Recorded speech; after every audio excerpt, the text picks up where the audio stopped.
오직 여호와는 그 성전에 계시니 온 땅은 그 앞에서 잠잠할지니라. 하나님은 영이시니 예배하는 자가 영과 진리로 예배할지니라. 아멘. 하나님 아버지, 주님 이 땅에 보내셔서 십자가 보혈로 구원하여 주시니 감사합니다. 사순절 첫 번째 주일을 맞이하여 예배하는 이 시간 온전히 주님의 십자가를 바라봅니다. 죄악으로, 욕심으로, 미움으로, 세상으로, 육신으로 찌들어 있는 저희 자신을 보게 하여 주시고, 성령의 불로 우리의 연약한 부분은 다 소멸하여 주시며, 성령 하나님이여 우리의 예배가 주님 앞에 연락될 수 있도록 인도하여 주시옵소서. 예수님의 이름으로 기도 올려옵나이다. 아멘. 찬송가 43장 찬양 드리겠습니다.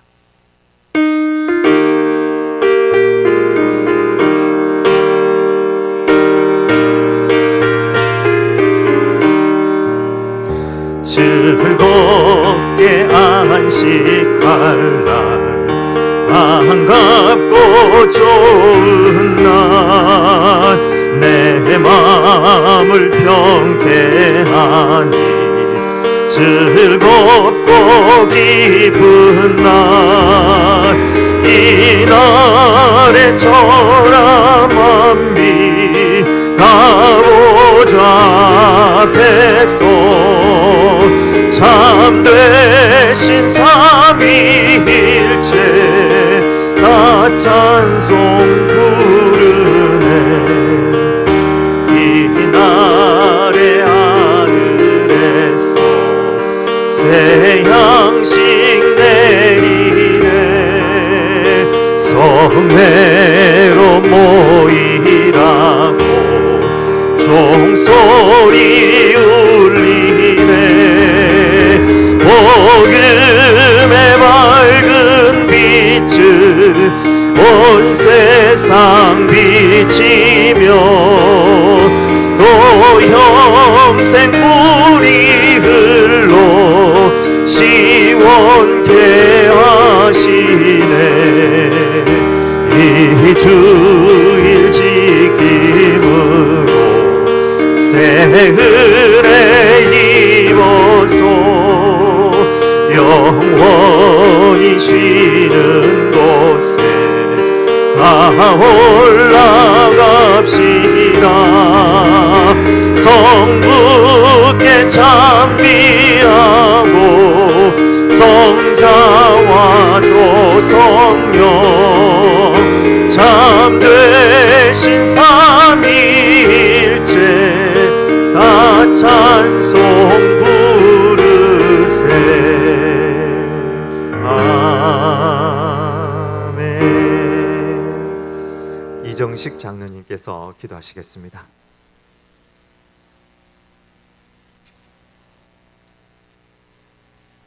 제 수요일을 시작으로 이 시간 사순절 첫 번째 주를 맞이하며 주님을 예배하게 하시니 참으로 감사를 드립니다. 지난 시간을 돌아보며 십자가로 말미암은 구원의 진리에 민감하지 못한 죄를 회개합니다. 갈보리에서의 예수님의 죽음이 죄인인 나를 위한 대속의 죽음이었음을 늘 기억하지 못한 죄를 용서해 주시고, 이 시간 신령과 진정으로 예배를 드림으로 하나님 앞에 영광 돌려드릴 수 있도록 인도하여 주시기를 원하오며 주님 앞에 나아갑니다. 사랑의 주님, 여도 중앙교회가 섬기갈 삶의 현장을 주셨음에 감사를 드립니다. 삶의 현장에서 보여주시는 것들에 대하여 기도하고 하나님의 음성을 듣는 교회가 되게 하여 주시옵소서. 시시각각으로 부딪히게 되는 환경의 변화와 예상하지 못했던 상황들 속에서도 교회의 사명을 감당하게 하시며 승리하게 하여 주시옵소서.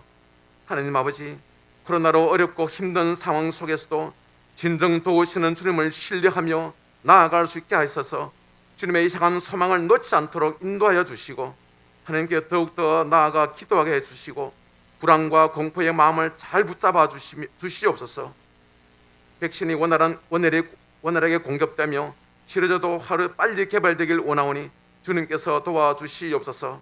코로나 방역을 위해 헌신하는 어르신 또한 관계자들에게도 사명 감당하는 데 부족함이 없는 은혜를 주시고, 경제적으로 어려움을 당하는 자들에게도 능력과 지혜를 주시어서 하루빨리 회복되게 하여 주옵소서. 코로나 환경 속 여러 이단과 또한 영적 싸움을 나고 있습니다. 이번 기회에 신천지와 모든 이단이 사라지고 사탄들도 득세하지 못하게 교회들이 영적 각성에 일어나 하나님께 있는 영광이요 사람들에게는 기쁨이 되는 교회가 되게 하여 주옵소서. 이 어려운 시기에 대도중앙교회가 지역사회의 신령들에게 복음의 방주가 되기를 원합니다. 성도 모두가 각각 받은 은사대로 역할과 사명에 따라 은혜로 감당하게 하시고 나날이 성숙하게 성령께서 인도하여 주옵소서. 다음 세대를 섬기는 교회학교 교사들을 축복하여 주시고 교회학교 예배가 주님의 이름으로 새롭게 모여 예배드려오니 주님 영광 받으시고 새 영혼들을 불러주시고 앞길을 축복하시고 열어주시옵소서. 신학기를 준비하는 학생들에게 지혜와 지식을 주시되 말씀의 비전 속에 구체화되게 하시고 청년들의 믿음을 굳세게 하시며 주어진 사명을 잘 감당할 수 있도록 원하는 직장을 허락하시고 신실한 믿음의 만남의 축복도 허락하여 주옵소서. 생명의 양식을 베푸시는 여호와 하나님을 찬양합니다. 목사님의 입술을 통하여 준비된 말씀에 성령님의 역사가 크게 나타나기를 원합니다. 코로나 바이러스의 환경 속에 주의 전에 왔사오니 말씀을 듣는 중에 위로받을 자 위로받게 하시며 영육간의 병든 자들이 고침을 받게 하시고 연약한 자들이 새 힘을 얻게 하시며 상처받은 영혼들이 치유되는 은혜가 있게 하여 주옵소서. 가정에서 예배드리는 사랑하는 성도들을 기억하시고 병중에 입원한 성도들과 또한 타 지역과 해외에 있는 가족들 또한 보이지 않는 곳에서 수고하는 이들 있는 그곳에서 주님께 영광 돌리게 하여 주옵소서. 어려운 환경의 선교지에서 헌신하는 선교사님들 그들 가정과 양떼들을 주님 보호의 손길이 함께 하옵소서. 주의 나라를 위해 우리의 일용할 양식을 구하는 민족은 굶지 않는다고 하셨으니 감사를 드립니다. 우리의 생활로 주님께 영광 돌리며 주의 복을 위해 살겠으니 육신의 강건함과 영혼의 힘 주시고 길을 열어주시고 성도들의 번성하는 복과 지경을 넓혀 주셔서 직장과 사업장과 가정의 복을 더하여 주옵소서. 우리의 예배를 성령께서 주관하시길 원하며 빛 대신 우리의 구원자 되신 예수 그리스도 이름으로 기도하옵나이다. 아멘.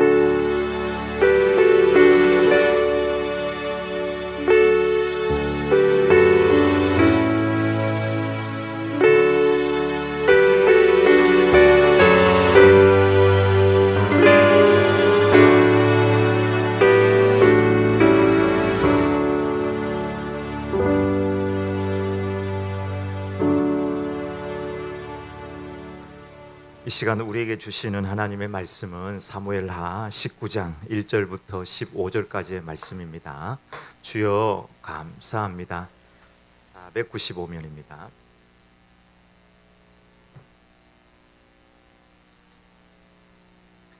어떤 사람이 요압에게 아뢰되 왕이 압살롬을 위하여 울며 슬퍼하시나이다 하니 왕이 그 아들을 위하여 슬퍼한다 함이 그날의 백성들에게 들리매 그날의 승리가 모든 백성에게 슬픔이 된지라.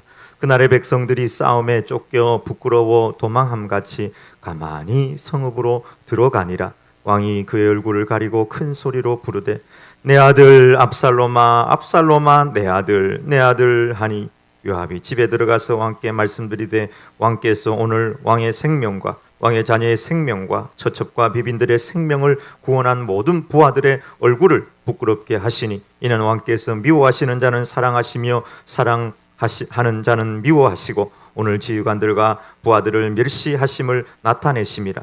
오늘 내가 깨달으니 만일 압살롬이 살고 오늘 우리가 다 죽었다면 왕이 마땅히 여기실 뻔하였나이다. 이제 곧 일어나 나가 왕의 부하들의 마음을 위로하여 말씀하옵소서. 내가 요화를 두고 맹세하옵나니 왕이 만일 나가지 아니하시면 오늘 밤에 한 사람도 왕과 함께 머물지 아니할지라. 그리하면 그 화가 왕이 젊었을 때부터 지금까지 당하신 모든 화보다 더욱 심하리다 하니 왕이 일어나 성문에 앉음에 어떤 사람이 모든 백성에게 말하되 왕이 문에 앉아 계신다 하니 모든 백성이 왕 앞으로 나아오니라. 이스라엘은 이미 각기 장막으로 도망하였더라. 이스라엘 모든 지파 백성들이 변론하여 이르되 왕이 우리를 원수의 손에서 구원하여 내셨고 또 우리를 블레셋 사람들의 손에서 구원하셨으나 이제 압살롬을 피하여 그 땅에서 나가셨고 우리가 기름을 부어 우리를 다스리게 한 압살롬은 싸움에서 죽었거늘 이제 너희가 어찌하여 왕을 도로 모셔올 일에 잠잠하고 있느냐 하니라. 다윗 왕이 사독과 아비아달 두 제사장에게 소식을 전하여 이르되 너희는 유다 장로들에게 말하여 이르기를 왕의 말씀이 온 이스라엘이 왕을 왕궁으로 도로 모셔오자 하는 말이 왕께 들렸거늘 너희는 어찌하여 왕을 궁으로 모시는 일에 나중이 되느냐. 너희는 내 형제요 내 고륙이거늘 너희는 어찌하여 왕을 도로 모셔오는 일에 나중이 되리요 하셨다 하고 너희는 또 아마사에게 이르기를 너는 내 고륙이 아니냐. 내가 요압을 이어서 항상 내 앞에서 지휘관이 되지 아니하면 하나님이 내게 벌 위에 벌을 내리시기를 바라노라 하셨다 하라 하여 모든 유다 사람들의 마음을 하나같이 기울게 하며 그들이 왕께 전가를 보내어 이르되 당신께서는 모든 부하들과 더불어 돌아오소서 한지라. 왕이 돌아와 요단에 이름에 유다 족속이 왕을 맞아 요단을 건너가게 하려고 길갈로 오니라. 아멘. 이 말씀은 살아계신 하나님의 말씀입니다. 산부 예배 오신 여러분들 축복하고 환영합니다. 2부도 많이 나오시고 1부도 나오고 너무너무 감사합니다. 사순절 첫 번째 주일입니다. 성경 통독도 하고 기도도 하고 묵상도 하고 암송도 하고 태신자도 품으면서 따라가는 사순절이 되기를 바랍니다. 특별히 이 사순절 기간 동안 이러면 기도하는 기간이 되기를 바랍니다. 목표를 두고 작전 기도하면서 나가 기도하십시오. 하나님 전능하신 하나님께서 분명히 응답하실 겁니다. 평등 차별 금지법 세미나가 세계로교에서 하는데 영상으로 보내요. 저희들은 이곳에서 10시 반에 교회 오시면 영상으로 틀어서 같이 시청할 거고 또 오면 링크로 달아드릴 테니까 삶의 현장에서 들을 수 있는 분들은 또 들으면 좋겠습니다. 코로나 1, 2, 3부 나눠서 예배 드리면서 또 30% 사회적 거리두기 단계로 드립니다. 여러분 꼭 기억하시고 그러나 우리가 이럴 때일수록 더 개인 위생에 철저하고 마스크는 반드시 하셔야 되겠습니다. 그리고 평소에도 저도 집에서도 열 체크를 잘 하거든요.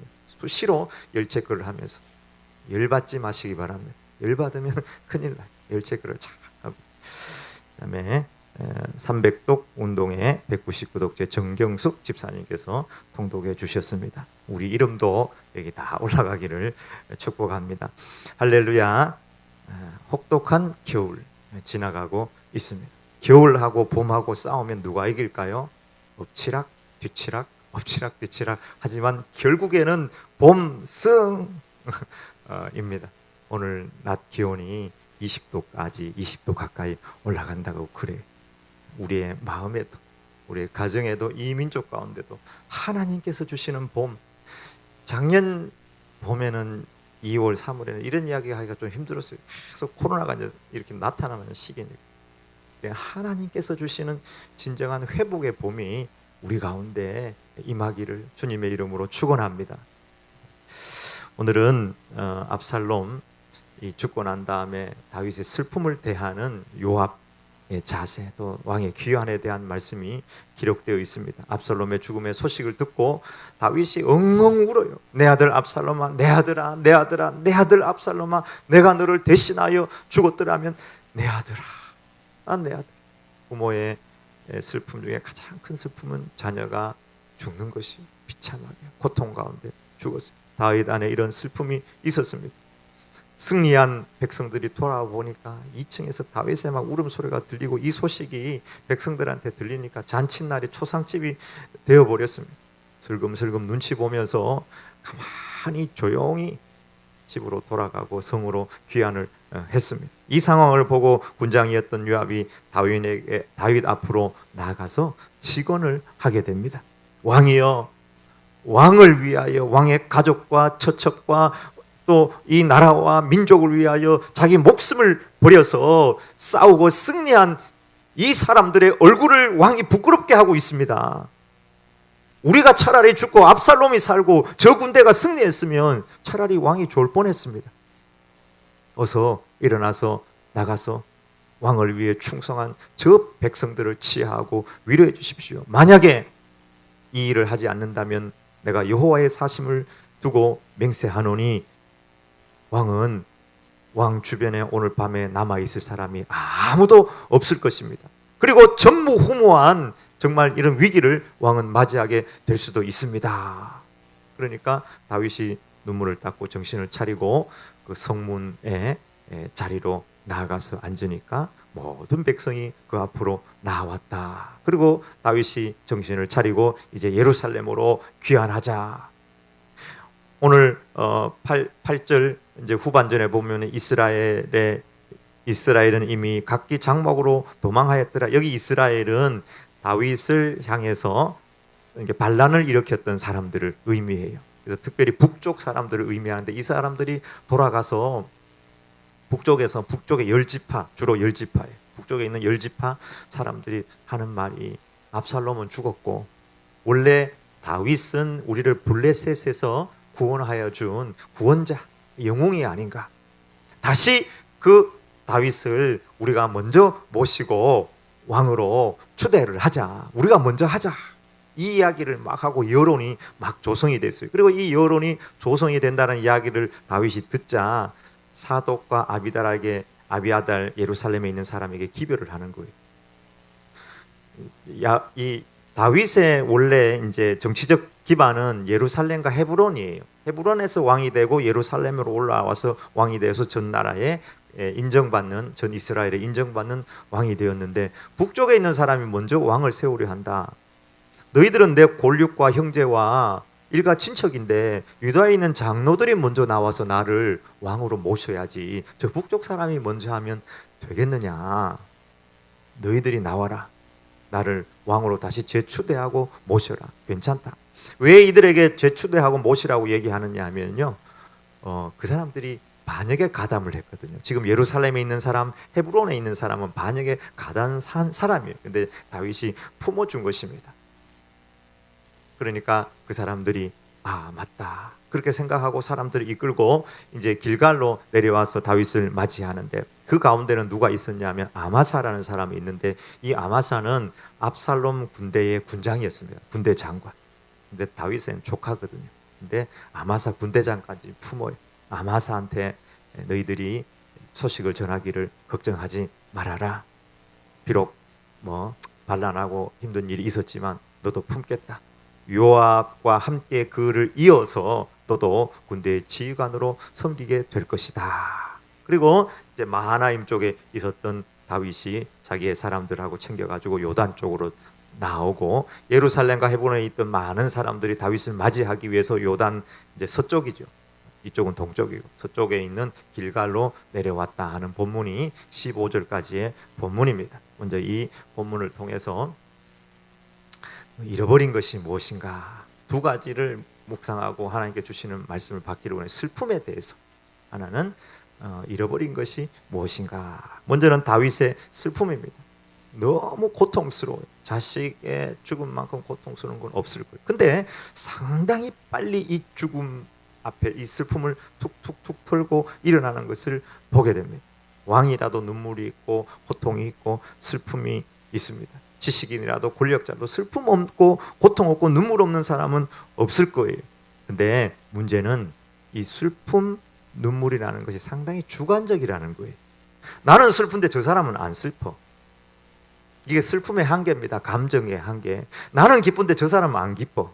저 사람은 슬픈데 나는 기뻐. 이게 사람의 감정과 슬픔의 한계예요. 우리 시대에 정말 그 어떤 대중을 움직이고 사람들을 움직이는 능력은 공감의 능력이라 그러잖아요. 저 사람이 느끼는 것을 내가 함께 느끼고 저 사람이 슬퍼하는 것을 내가 함께 슬퍼하고 기뻐하는 것을 함께 기뻐하는 능력, 공감의 능력. 세월호의 사건이 2014년도 4월 16일이죠. 그때 터졌을 때에 정말 그 아이들이 죽어가는 그 부모들의 슬픔, 고통, 그것을 온 국민들이 공감하고 함께 아파하고 힘들어했던 거예요. 근데 이 공감의 능력이 엄청난 힘을 발휘하는 거예요. 정권이 바뀔 정도의 힘을 발휘하는 거예요. 공감의 능력은 대단한 거예요. 여러분, 슬픔을 무엇에 비유할까? 여러분, 슬픔을 무엇에 비유하고 싶습니까? 이걸 제가 묵상을 하면서 슬픔을 저는 물에 비유를 하면 좋겠다 이런 생각이 들었어요. 슬픔이라는 것은 비와 물이다. 큰 슬픔이 오면은 큰 비가 내리고 큰 홍수가 나요. 큰 슬픔 이후에는 큰 사건이 터지게 되어 있습니다. 근데 큰 슬픔은 큰 비처럼 땅을 적시고 땅 속으로 흡수가 되고 강을 따라 흘러가고 바다로 흘러가는 거예요. 슬픔의 비가 내리면 그 슬픔의 비가 나를 적셔버려요. 그리고 내 가슴을 씻어버리고, 그리고 땅으로 흡수가 되고 땅 속에 물이 저장이 되고 꽃을 이제 나무에 꽃을 피우고 생명의 열매를 맺게 하고요. 강으로 들어가서 강의 생명들을 풍성케 하고 바다를 풍성케 해요. 이게 저는 슬픔의 순기능이라고 생각을 해요. 나는 이 슬픔을 경험하면서 저 사람의 슬픔도 공감할 수 있는 능력을 가지게 돼요. 나는 이 슬픔을 경험하면서 이 슬픔이 없는 천국은 애통도 눈물도 이별도 고통도 없는 곳인데 진짜 바라봐야 될 곳을 바라볼 수 있는 이런 슬픔의 순기능이 있습니다. 근데 내리는 비, 슬픔, 인류의 역사는 비와 슬픔, 전쟁, 고통, 아픔의 역사예요. 맞습니까, 여러분? 한번 보세요. 6.25 전쟁으로 얼마나 많은 사람들이 고통했는지. 여러분, 민간인도 엄청나게 죽었어요. 정확한 숫자를 몰라요. 정확한 숫자는 25만 3,990 몇 명 이렇게 나와요. 군인이 13만 얼마 해가 한 40만 가까이 남한 사람들만 그렇게 죽었어요. 북한 사람들까지 다 하면은 사상자만 200만 명이 넘어요. 그 죽음과 아픔, 슬픔, 그게 이 땅 가운데 임진왜란, 온갖 5.18 민주화운동, 정말 여기 대구에서도 방화범으로 인해 가지고 죽은 192명 그 가족들의 슬픔, 고통, 아픔. 근데 그 슬픔은요 장맛비처럼 내려가지고 흘려보내야 돼요. 나를 적시고 땅으로 들어가고 강으로 흘러가고 바다로. 근데 이 슬픔은 인류의 역사, 죄의 역사, 슬픔의 역사, 비의 역사지만 이것의 순기능은 이걸 통해서 우리가 모두 공감할 수 있다는 것입니다. TV를 보거나 영상을 보는데 미국이 지금 온 전국이 70%가 눈이 오고 막 혹한이 오고 춥겠다, 힘들겠다. 미국 저 우리나라 반대편에 있는데 공감할 수 있어요. 왜요? 내가 그런 슬픔과 고통과 아픔을 당해봤기 때문에. 그러면서 하나님을 바라보는 거예요. 슬픔도 눈물도 고통도 없는 그 모든 슬픔과 눈물과 고통에 집결체라고 할 수 있는 그 십자가를 대신 지시고 가신 그 구속의 은혜를 깊이 더 깨달을 수 있는 것이 어떻게 보면 슬픔의 순기능이라 할 수 있습니다. 근데 슬픔의 역기능이 있습니다. 이 슬픔은 빛처럼 흘려보내야 되는데 댐으로 막아가지고 콘크리트를 칠하고 모아두면 그 슬픔은 썩게 되고 그 슬픔이 차게 되면은 댐을 무너뜨려가지고 큰 사건이 일어나고 분노하고 우울하고 사람들을 해꾸지하고 어떤 잘못된 힘으로 역사하는 것, 이것은 슬픔의 역기능이 되는 것입니다. 여러분, 슬픔이 올 때 슬픔을 흘려보내야 돼. 슬픔을 흘려보내는 것이 무엇인가? 다윗은 이 슬픔을 빨리 흘려보냈는데 두 가지 측면으로 슬픔을 흘려보냈는데 첫 번째는 주님을 바라보면서 슬픔을 흘려보냈습니다. 다윗이 주님을 바라봤다는 내용이 어디 있습니까? 그냥 울다가 협박받아가지고 그 성문의 자리로 나아갔는데, 여러분 이 본문만 보면 안 보이는데요. 시편을 딱 넘겨보십시오. 그 대부분의 시편이 다윗이 쓴 시편인데 거기 보면요, 다윗이 이야기하는 시편의 주제의 1번이 여호와 하나님입니다. 주어가 여호와 하나님이고 목적어가 여호와 하나님입니다. 내 영혼아 여호와를 송축할지어다. 내 영혼아 여호와를 앙망할지어다. 여호와는 나를 지키시는 자이니다. 나의 힘의 신 여호와여, 내가 주를 사랑하나이다. 너희 의인들아 여호와를 송축하라. 바라라, 앙모하라, 사랑하라. 제 말이 거짓말이 아닙니다. 시편, 모든 시편을 한번 읽어보세요. 시편의 방향이 어디냐? 오직 하나님을 향해 있습니다. 다윗이 슬플 때, 기쁠 때, 고통당할 때, 쫓겨다닐 때, 어떤 상황에서라도 다윗은 하나님을 향한 시선, 이것을 놓지 않았던 것을 보게 됩니다. 요압이 자기를 자극할 때에 다윗은 분명히 하나님을 바라봤습니다. 주님을 바라볼 때 우리는 우리가 감당할 수 없는 고통, 아픔, 슬픔이 올 때 우리를 공감하시는 주님으로부터 참 위로를 받고 그 슬픔을 이겨낼 줄 믿습니다. 100% 우리와 공감하시는 주님, 이 땅에 오셔서 우리 같이 고통당하고 아프고 춥고 배고프고 모든 아픔, 고통, 죄, 슬픔, 추위 모든 것의 총체가 되는 그 십자가를 우리 대신 지신 그 주님, 그분을 바라볼 때 우리는 그 슬픔을 마치 빛처럼 흘려보내 버리고 슬픔의 순기능으로 우리는 나아갈 수 있을 것입니다. 괴로울 때 주님의 얼굴 보라, 평화의 주님 바라보아라. 세상에서 시달린 친구들아, 위로의 주님 바라보아라. 눈을 들어 주를 보라, 내 모든 염려 주께 맡겨라. 슬플 때에 주님의 얼굴 보라, 사랑의 주님 안식 주리라. 아멘.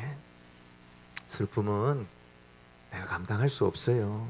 물이 가득 차 있으면 여기 돌멩이 집어 던지면 물이 흘러 넘치는 것처럼 내가 감당할 수 없는 슬픔이 나에게 올 때 울 수밖에 없어요. 그 눈물, 아픔을 주님을 바라보면서 흘려보내는 거예요. 우리 참 소망 되신 주님, 우리 위하여 십자가 주신 주님 바라보면 넉넉히 승리해내리라 믿습니다. 두 번째는 주님을 바라보는 동시에 사랑하는 사람을 바라보는 거예요. 이건 사명을 바라보는 것입니다. 요압이 하는 이야기에 보면 생명 이야기를 합니다. 당신 처첩의 생명, 당신 가족의 생명, 당신의 생명, 우리 모두의 생명을 위하여 싸운 그들, 돌아보니까 정말 그래요. 사랑하는 사람들이 있어요. 자식들도 있어요. 아내도 있어요. 처첩도 있고 충성했던 부하들도 있고, 그들을 바라보니까 해야 할 일이 생각나고 또 정말 주님께서 나에게 주신 이 왕의 자리로 돌아가야 되겠다 하는 마음이 생겼던 거예요. 성문의 자리는 아버지의 자리이고 남편의 자리이고 왕의 자리이고 사명의 자리를 의미합니다. 사람들을 바라보니까, 사랑할 사람, 나를 사랑해 준 사람들을 바라보니까 다시 그 슬픔을 흘려보내버리고 원래 자리로 돌아가서 그 사명을 감당할 수 있었던 것입니다. 저는 중학교 2학년 때 제 아버님이 돌아가셨어요. 아버님 돌아가셨을 때 참 많이 울었어요. 울고 또 울고.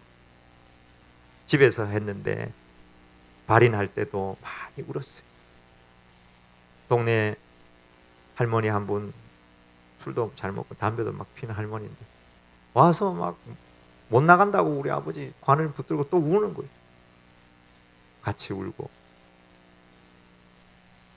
근데 저는 아버지를 잃었지만 우리 어머니는 남편을 잃어버린 거예요. 알고 보니까. 자식 5명 두고, 제 동생 5살 미시였거든.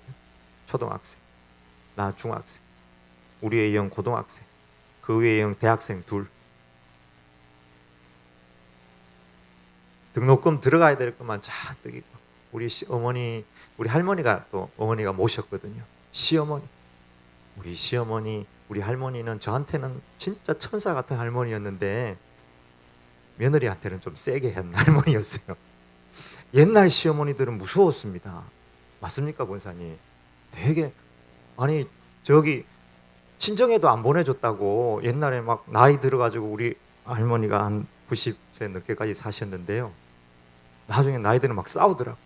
친정 갈 때 말이 왜 안 보내주고. 그리고 저한테도 막 친정에도 안 보내줬다고 그러고, 친정 가는데 애들 좀 데려가고 싶은데 애들은 놔두고 가라고 막 이렇게 이야기하고, 그동안 받은 스트레스 상처들 마음에 다 가지고 있는 거. 근데 아버지 돌아가시고 나니까 슬퍼할 시간이 없어. 자식 새끼 5명, 빨래도 안 해주는 남자애들만 5명. 우리 할머니는 밥 가지고 맨날 뭐라고 하셨거든. 왜 이렇게 밥이 지냐. 진밥을 조금 더 좋아했어요. 그러니까 이제 밥이 꼬들꼬들하면 별로 안 좋아하시더라고요. 그거 가지고 이야기, 섬겨야 될 어른. 그러니까 정신이 돌아오는 거예요. 하면서 새벽기도, 평생에 새벽기도 빠지지 아니하고, 지금도 새벽기도 안 빠집니다. 평생에 새벽기도 하면서 나가서 일하기 시작하는, 연탄 배달하고 신우 공업에 다니고, 무슨 오징어 가져가서 오징어 찢고, 그 슬픔, 그 눈물, 그 잠겨있을 시간이 없어요. 주님을 의지하고 자식 새끼들 바라보면서 달려가는 것입니다. 여러분, 슬픔은 또 다른 삶으로 승화가 돼요. 그러면 그게 공감의 능력이 되고, 그게 또 다른 정말 소망의 길, 또 다른 삶의 원동력이 될 수 있는 것입니다. 혹시 슬픔과 눈물과 고통 가운데 있는 분이 계십니까? 주님을 바라보세요. 그리고 나를 사랑해 주는 사람, 또 내가 사랑해야 될 사람, 섬겨야 될 사람을 바라보시길 바랍니다. 그러면 아무리 큰 장마가 와도 그 장마가 내를 씻어버리고 강을 따라 흘러가고 지하수로 들어가고 강으로 들어가서 모든 만물을 풍성케 하는 것처럼, 그 슬픔에도 하나님께서 허락하시는 순기능이 있다는 사실을 기억하면서 그 슬픔을 이겨낼 수 있는 우리 종들이 되길 축복합니다.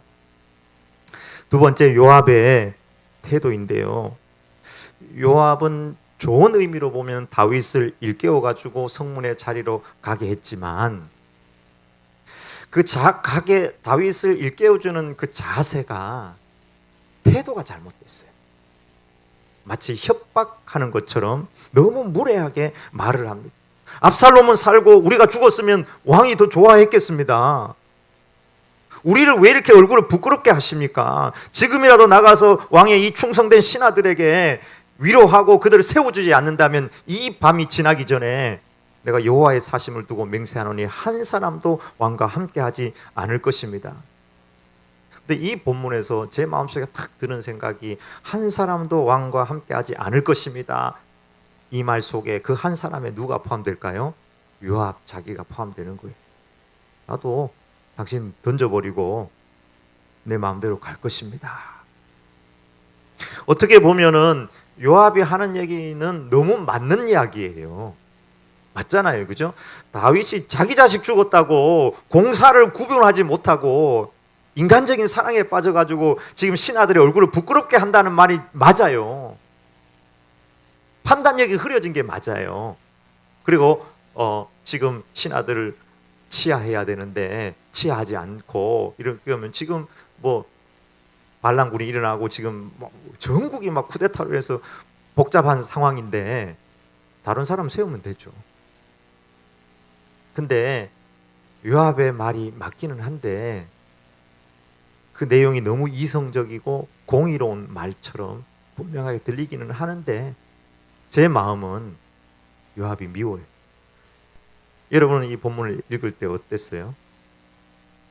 다윗 앞에 나아가서 직언하는 그 요압의 자세와 태도, 그가 이성적이고 아주 논리적이고 정확한 좌우 분별을 판단해서 이야기하는 그것이 맞는 이야기이기는 한데, 여러분 생각에 뭔가 빠져있다, 뭔가를 놓치고 있다, 그런 생각이 들지는 않습니까?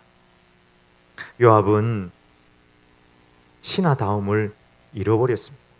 마치 아버지가 자식이 잘못했을 때 자식을 훈계하는 것처럼, 스승이 회초리를 들고 제자를 훈계하는 것처럼, 마치 왕이 저 노예에게 말하는 것처럼 그렇게 급박하고 정말 무례하게 이렇게 협박하는 것처럼 말하고 있는 것을 보게 됩니다. 여러분, 신하가 신하다움, 학생이 학생다움, 직장인이 직장인다움을 잃어버릴 때, 다움을 잃어버리면 문제가 생기게 돼요. 오늘 이 본문을 자세히 읽어보면 다윗이 아무 말 없이 성문의 자리로 나아가요. 근데 다윗의 마음을 여러분 한번 묵상해 보세요.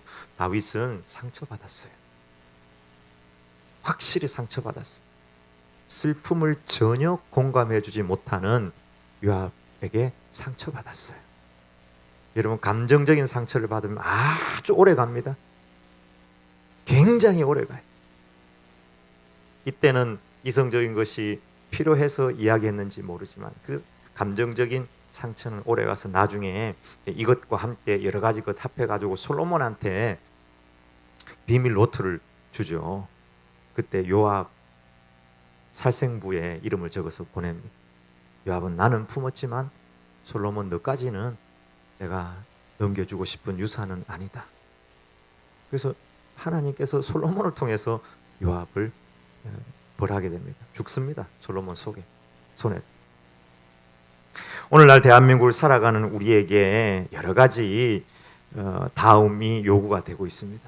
남자에게 남자다움, 가장에게 가장다움, 학생에게 학생다움, 여성에게 여성다움, 어머니에게 어머니다움, 직장인, 사회인, 여러 가지 인간다움이 우리에게 우리가 가지고 있는 직업이나 상황이나 환경 속에서 그 다움이 요구가 되는데, 장군다움, 신하다움을 가지고 그가 하나님 앞에 나아갔지만 이 모든 다움에 앞서서, 그리고 가장 근본적으로, 그리고 가장 상위에 있는 다움이 하나가 있습니다.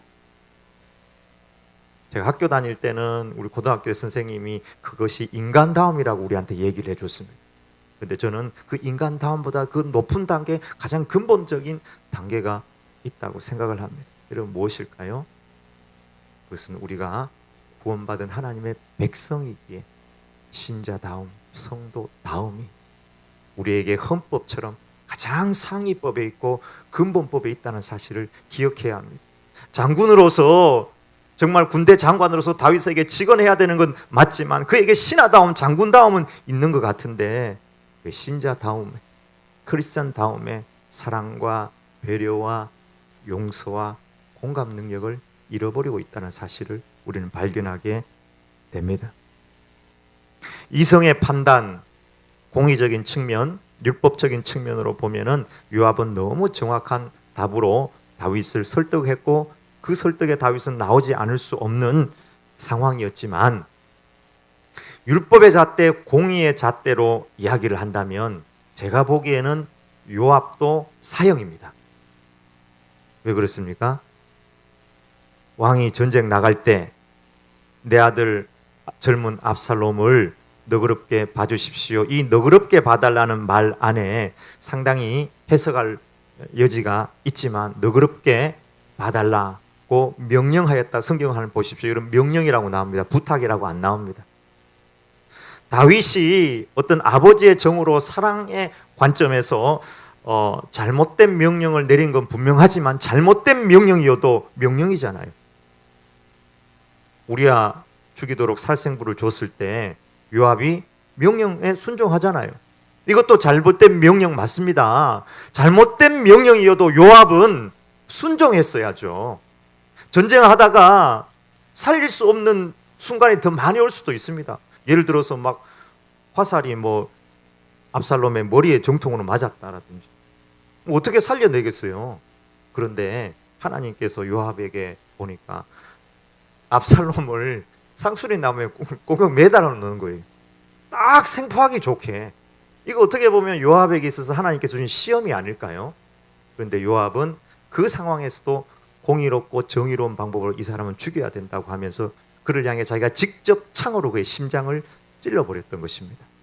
이것은 공의적인 측면에서 볼 때 다윗의 명령을 불복종한 것이니까, 명령 불복종죄로 만약에 요압이 다윗에게 그렇게 율법을 가지고 나가서 조언했다면 다윗 또한 너는 나의 명령을 불복종했으니까 죽어야 된다, 이렇게 말할 수도 있다는 사실입니다.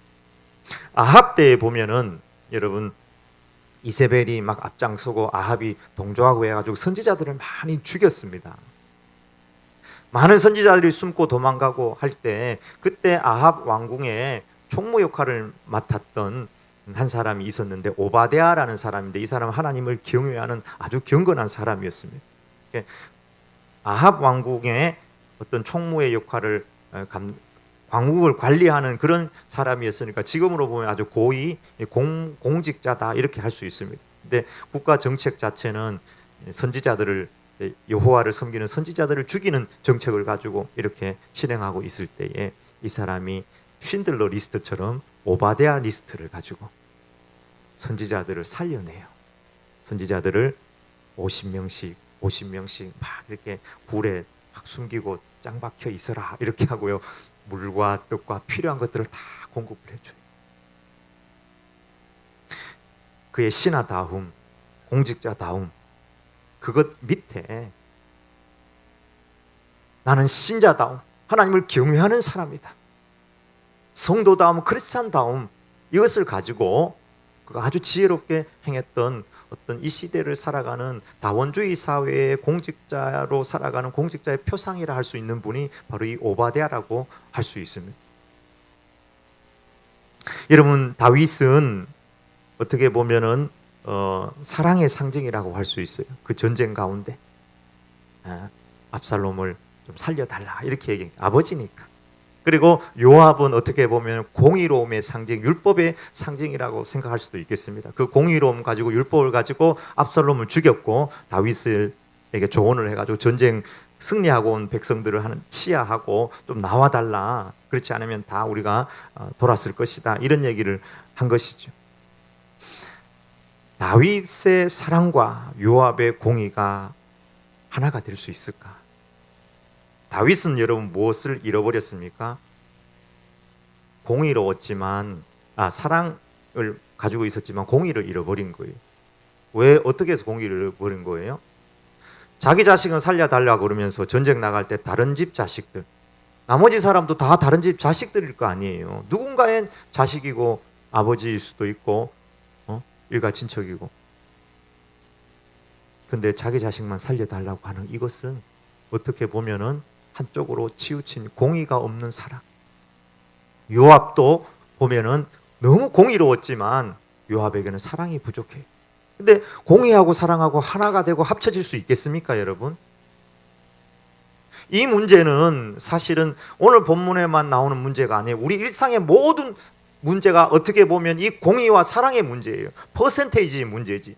사랑이 몇 표로고 공의가 몇 표로냐 이 정도의 몇 프로냐 하는 문제지 거의 대부분의 문제가 이 공의와 사랑의 충돌의 문제가 우리 일상의 문제입니다. 여야도 보면은 마찬가지고 모든 부분에 있어서 이 공의와 사랑이 충돌하는 것을 보게 됩니다. 물과 기름처럼 공의와 사랑이 섞이지 못하는데 공의와 사랑이 하나가 될 수 있을까? 여러분 이 공의와 사랑의 문제 가장 어려운 문제거든요. 가장 어려운 문제. 이 문제를 가지고 유대인들이 예수님을 시험을 했습니다. 기억납니까 여러분? 이게 가장 어려운 문제거든요. 수학 문제, 물리 문제보다 더 어려운 문제. 공의와 사랑이 하나가 될 수 있을까? 진짜 어려워요. 해답을 봐도 어려워요. 정답을 봐도 어려워요. 공의와 사랑. 유대인들이 예수님에게 현장에서 가늠하다 잡힌 여인을 데리고 와서 이 문제를 직접 물었던 거예요. 현장에서 가늠하다 잡힌 여인이 있습니다. 율법의 공의로는 돌로 쳐 죽이라 했습니다. 사랑의 예수님 어떻게 하시겠습니까? 공의와 사랑 충돌하는 문제를 들고 온 거죠. 맞죠? 주님 답을 보여주셨으니까 쉬운 것 같은데 여러분 이런 문제를 우리가 들고 온다면 어떻게 하시겠어요? 사랑을 택하면 공의가 무너지고 공의를 택하면 사랑이 없어지고 예수님 너희들 중에 누구든지 죄 없는 자가 돌로 이 여인을 치라. 이건 예수님의 지혜이죠. 지혜로 이 문제를 풀었습니다. 그리고 그 여인을 향해서 나도 너를 정죄하지 아니하노니 가서 다시는 죄를 범치 말라 하시니라 하면서 그 여인을 돌려보냈습니다. 끝입니까? 여러분 지혜가 있으면 인생의 모든 문제가 해결이 됩니까? 공의와 사랑이 하나로 합쳐진 것입니까? 지혜가 공의와 사랑을 하나로 합칠까요? 예수님은 그 여인을 용서해 주시고 보내시고, 예수님은 계속 어디 하나의 초점을 향해 달려갔습니다. 그게 예수님의 진짜 정답이었습니다. 지혜가 정답이 아닙니다, 여러분. 막 지식적인 것을 공부해가지고 논리력을 뛰어넘는 새로운 논리학을 많이 공부해서 어떤 답으로 그 사람을 설득하고 이렇게 해가지고 정답을 찾아내는 것이 아니라, 그렇게 해서 그 여인을 살리는 동시에 지혜로 그 여인을 돌봐주면서 주님은 하나의 정말 문제 해결책 정답을 향해 달려갔는데, 예수님께서 내놓으신 정답은 십자가였습니다. 나도 너를 정죄하지 않으니 가서 다시는 죄를 범치 말라 말씀하시고, 주님께서 십자가에 달리셔서 우리의 모든 저주와 죄와 고통 대신하여 죽으시되, 그 보혈 안에는 그 여인을 향한 사랑도 대가도 있다는 사실입니다. 여러분, 공의와 사랑을 하나로 만드는 진짜 해답은 십자가입니다. 십자가는 사랑의 표현이고 사랑의 대가이고, 십자가는 공의의 요구이고 공의의 대가입니다. 이 세상 어디에도 이 문제를 해결할 길은 없습니다. 예수님의 십자가는 고유명사이지만 고유명사를 뛰어넘어서 보통명사이기도 하고 추상명사이기도 합니다. 왜냐하면 십자가는 다 다르기 때문입니다. 예수님의 삶의 결과는 십자가였습니다. 십자가는 삶이에요. 손연보 목사님께서 백분 토론에 나오셔서 반대편 목사님, 소위 이야기하면 대면 예배를 드리면 안 된다는 쪽과 대면 예배를 했던 충돌을 하고, 이것을 드러내려고 하는 MBC 백분 토론에 나와서 토론을 하는 과정 가운데 거의 손연보 목사님이 거의 이기는 추세로 나갔었죠. 네, 마지막 부분에 이런 얘기를 하셨습니다. 우리가 코로나 시대에 예배를 이렇게 드리지만 마을 사람들이 와서 우리에게 예배를 방해하거나 예배 드리지 마라 핏대 들고 이렇게 한 사람이 없습니다. 우리가 예배를 이렇게 할 때도 우리는 가난한 사람들을 돕고, 장례비가 없는 사람들 장례비를 돕고, 결혼식을 해야 될 사람 무료로 결혼식을 하고, 이렇게 힘들고 어려울 때 백내장을 1000명의 사람들 백내장을 하고 이 지역 사람들을 섬기고 도왔습니다. 다른 게 아니라 십자가를 얘기한 것이죠. 저분 말 잘해요. 무슨 사회문제연구소를 하는 그런 분들이 말을 잘하거든요. 저한테는 설득력이 없었어요. 우리가 세상에 보여줘야 될 것이 무엇인가? 세상으로 들어가서 사랑해야 된다, 용서해야 된다. 최고 쉬운 게 뭔지 압니까? 법대로 하는 거예요. 의장, 예, 법이요. 님 법대로 하면 너도 사형이다. 용서합시다. 법이 있는데 어떻게 용서합니까? 이게 다른 시대 다른 사람의 문제가 아니라 오늘 우리 시대 우리의 문제고 우리의 삶의 문제입니다. 도와야지, 섬겨야지. 근데 도와야지, 섬겨야지 사랑이지만 그 사랑 안에 십자가가 없는 도와야지, 섬겨야지, 그건 슬로건이고 아무것도 아니라는 거예요. 십자가 없는 기도, 주여 우리를 축복하시옵소서, 부흥이 일어나게 하여 주시옵소서, 그 말이에요. 그건 십자가가 아니에요. 십자가 없는 기도, 십자가 없는 예배, 십자가가 없는 섬김, 십자가 없는 직분. 사순절 첫 번째 주일을 시작하는 이 시간에 정말 다윗도 그렇고 요압도 그렇고, 다윗이 공의를 잃어버렸다고요? 아니에요.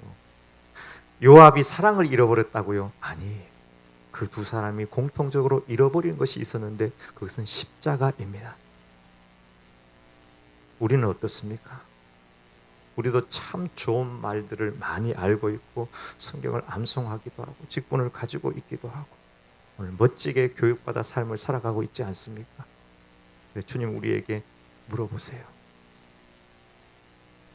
내가 졌던 십자가, 너는 어떤 십자가를 지고 나를 따라오고 있느냐? 오늘 주님 우리에게 말씀하고 있습니다.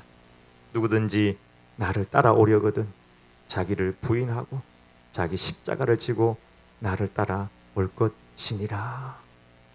사순절 이 기간 안에 우리 안에 말이 아니라 십자가는 십자가가 아니에요. 아까 제가 얘기했죠. 굉장히 추상명사예요.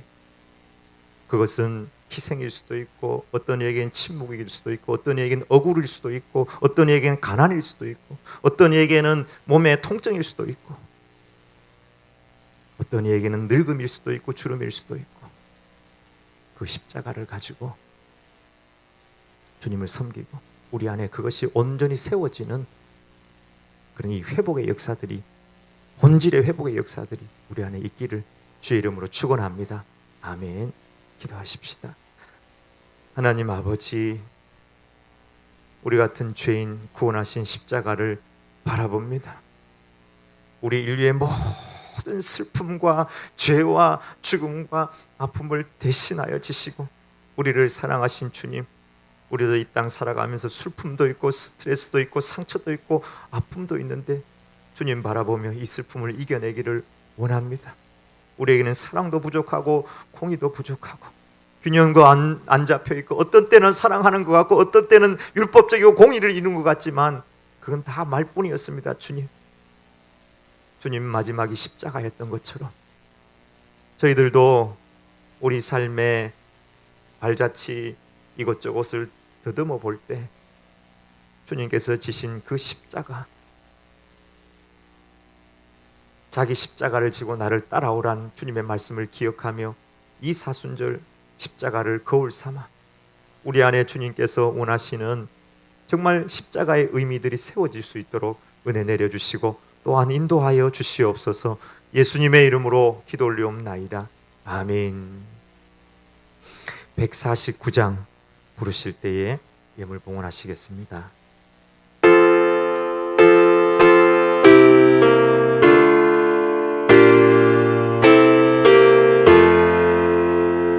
주 달려 죽은 십자가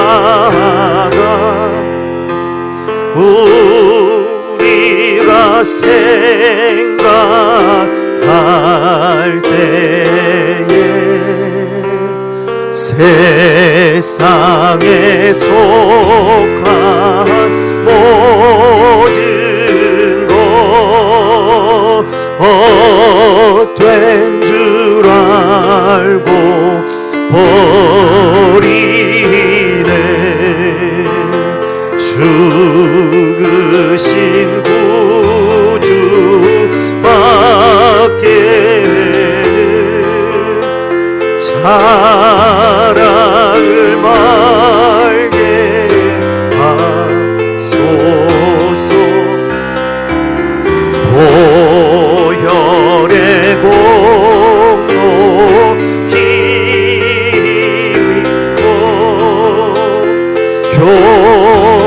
교만한 마음을 버리네.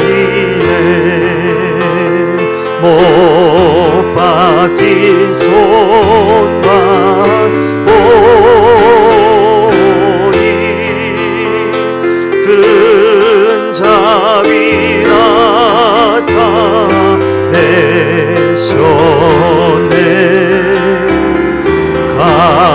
가시로 만든 멸류관 위에 쓰셨네. 온 세상 만물 가져도 주 은혜 못 따가겠네.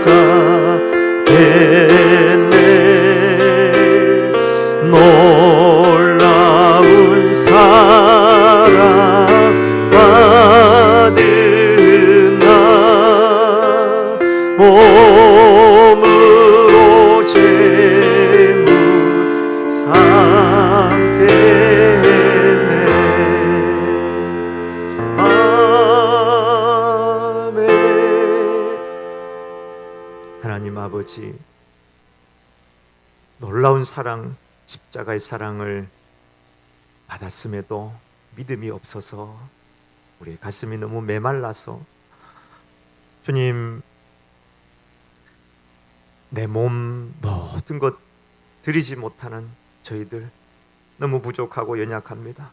먼저 십자가 보혈로 우리의 연약함, 죄 다 씻어주시고 성령의 충만함을 더하여 주시며 우리의 부족한 연약한 이 예물을 올려드리오니 그래도 우리의 믿음과 사랑과 정성이 있사오니 주여 기쁘게 흠양하여 주시옵소서. 다른 것 의지하지 아니하고 오직 주님만 의지하는 마음으로 드립니다. 우리의 삶을 인도하여 주시옵소서.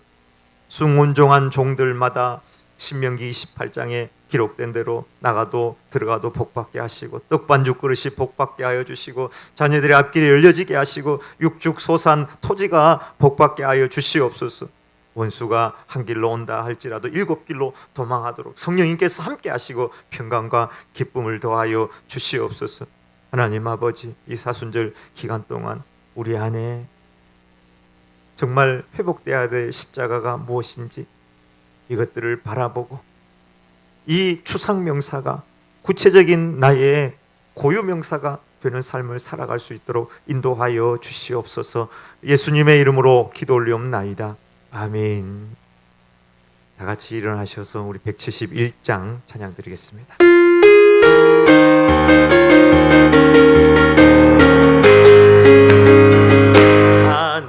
하나님의 독생자 예수 날 위하여 오시었네. 내 모든 죄 사시려고 십자가 지셨으나 다시 사셨네. 살아계신 주 나의 참된 소망 두려움이 사라지네. 사랑의 주 내 갈 길 인도하니 내 모든 삶의 기쁨 늘 충만하네. 살아계신 주 나의 참된 소망 두려움이 사라지네. 사랑의 주 내 갈 길 인도하니 내 모든 삶의 기쁨 늘 충만하네.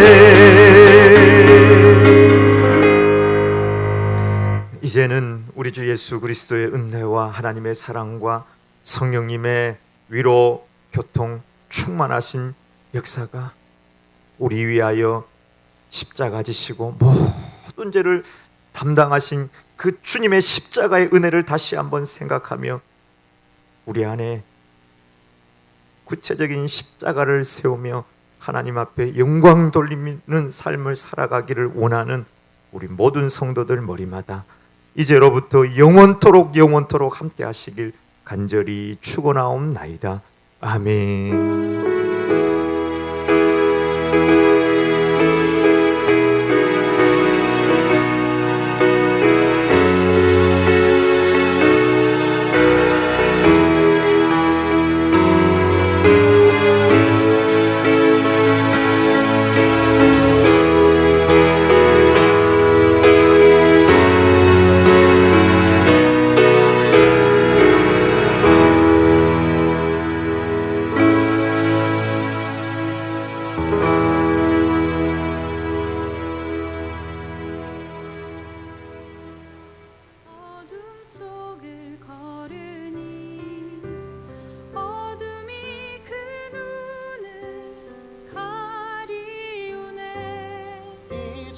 모든 계명을 십자가로 패하사